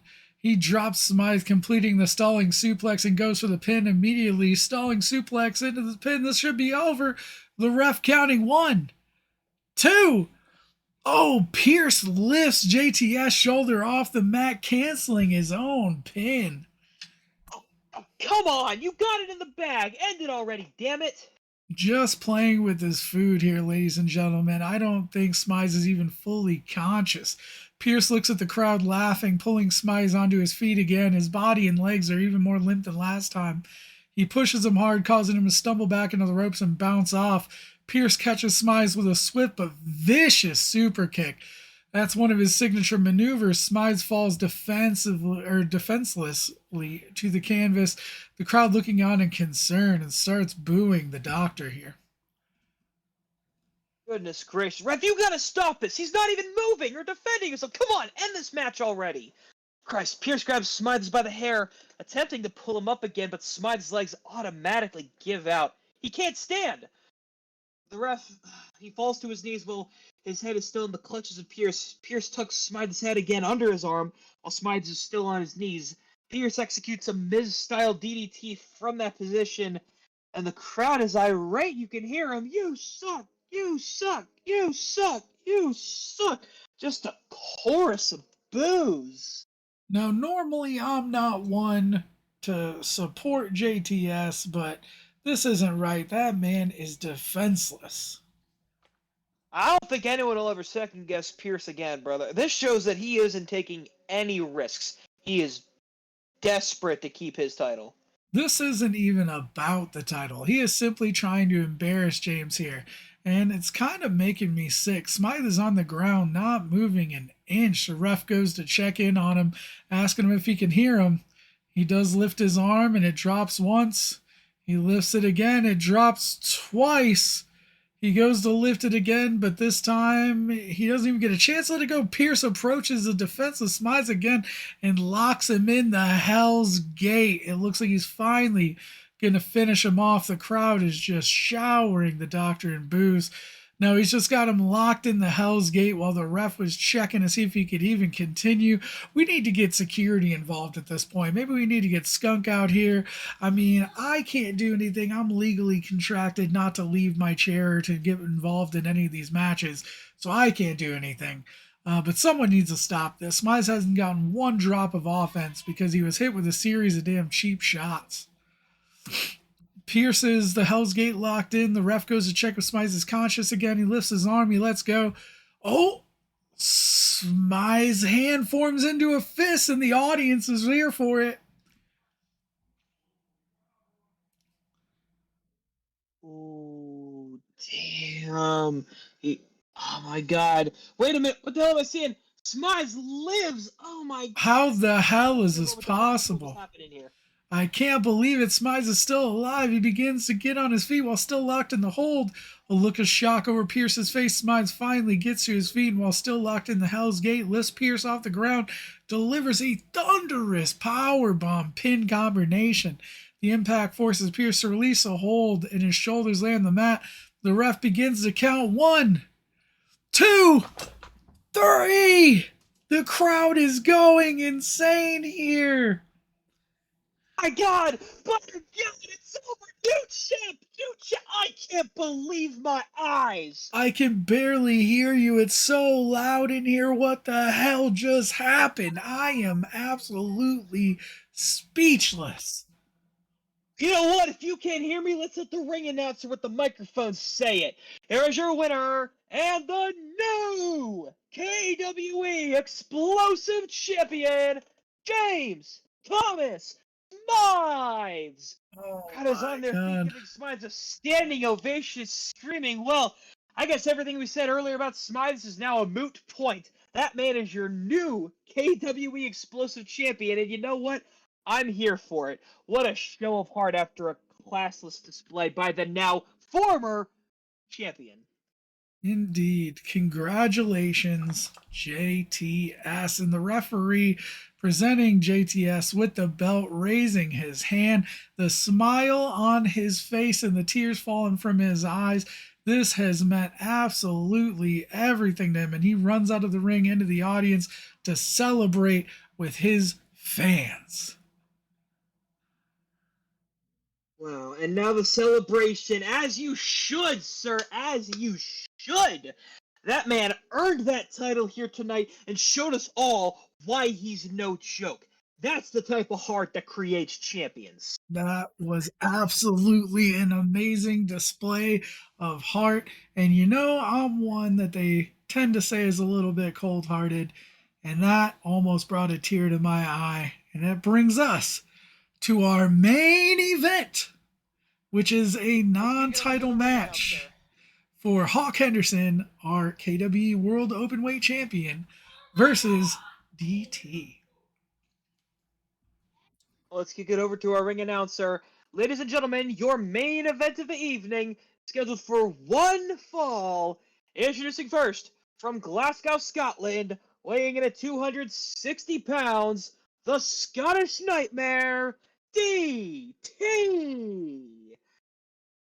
And his opponent, from Wichita, Kansas, it looks like Hawk Henderson's wasting no time running into the ring and attacking DT already. Oh, you can say that again. The ref calls for the bell as Hawk Henderson is just raining down with lefts and rights all over DT, trying to brace himself but can't quite block all Henderson's shots. DT, though, manages to roll Henderson over and lay down what looks like some quite stiff punches to the face. Normally, I think the referee wouldn't allow all this, but given the sheer rage and aggression coming from Hawk Henderson, he's willing to give DT a pass. Hey, if I was a ref, I'd do the same. But it's not about what I do. It's about DT, who stands back up, gains his composure. He tries to pick him up, maybe shove him into a corner or off the ropes, but Hawk immediately just tackles him and executes something that I can only describe as a very sloppy Luthez press. DT looks like he's down and out as Hawk here stands up, slaps himself in the face a bunch while screaming, and heads up for the top rope.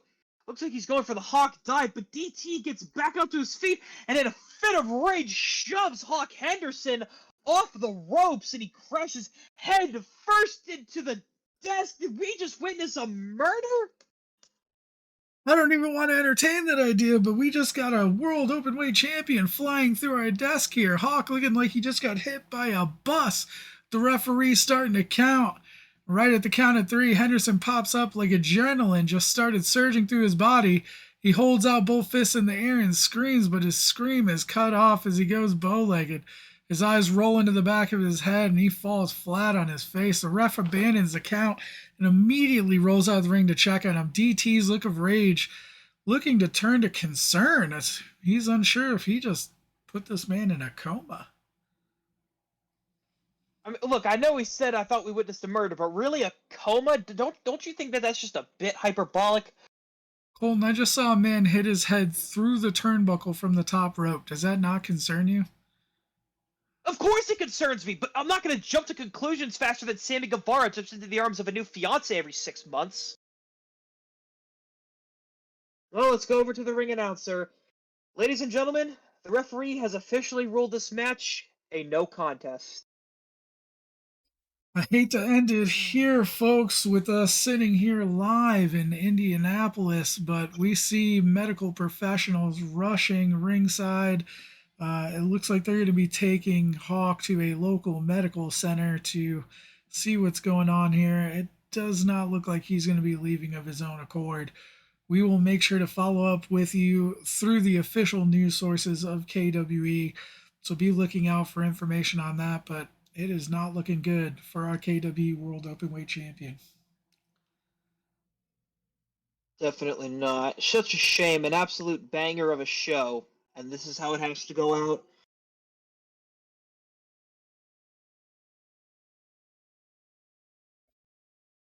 Loss for words. I'm at a loss for words, and that isn't common for me. I just want to say take this moment, hug your loved ones. You never know what's going to happen. You never know when you'll be sitting at a Denny's eating your moons over my hammy and someone throws you off the top rope and you hit your head through a turnbuckle. You never know when you're going to be riding on a bus and someone's going to throw a frisbee through that window and it's going to hit the driver in the head and he's going to flip over and hit a hedgehog named Turtle and a turtle named Hedgehog. It's all over. But for myself, my announce partner, Colton, thank you for watching KWE Kickstart. Hopefully they can kickstart Hawks Heart. That's insensitive. Hopefully they can. We'll see you next week. Definitely. Well, spring break edition next week. We're gonna be on a cruise ship, so let's party. That's probably also a little okay. Just cut.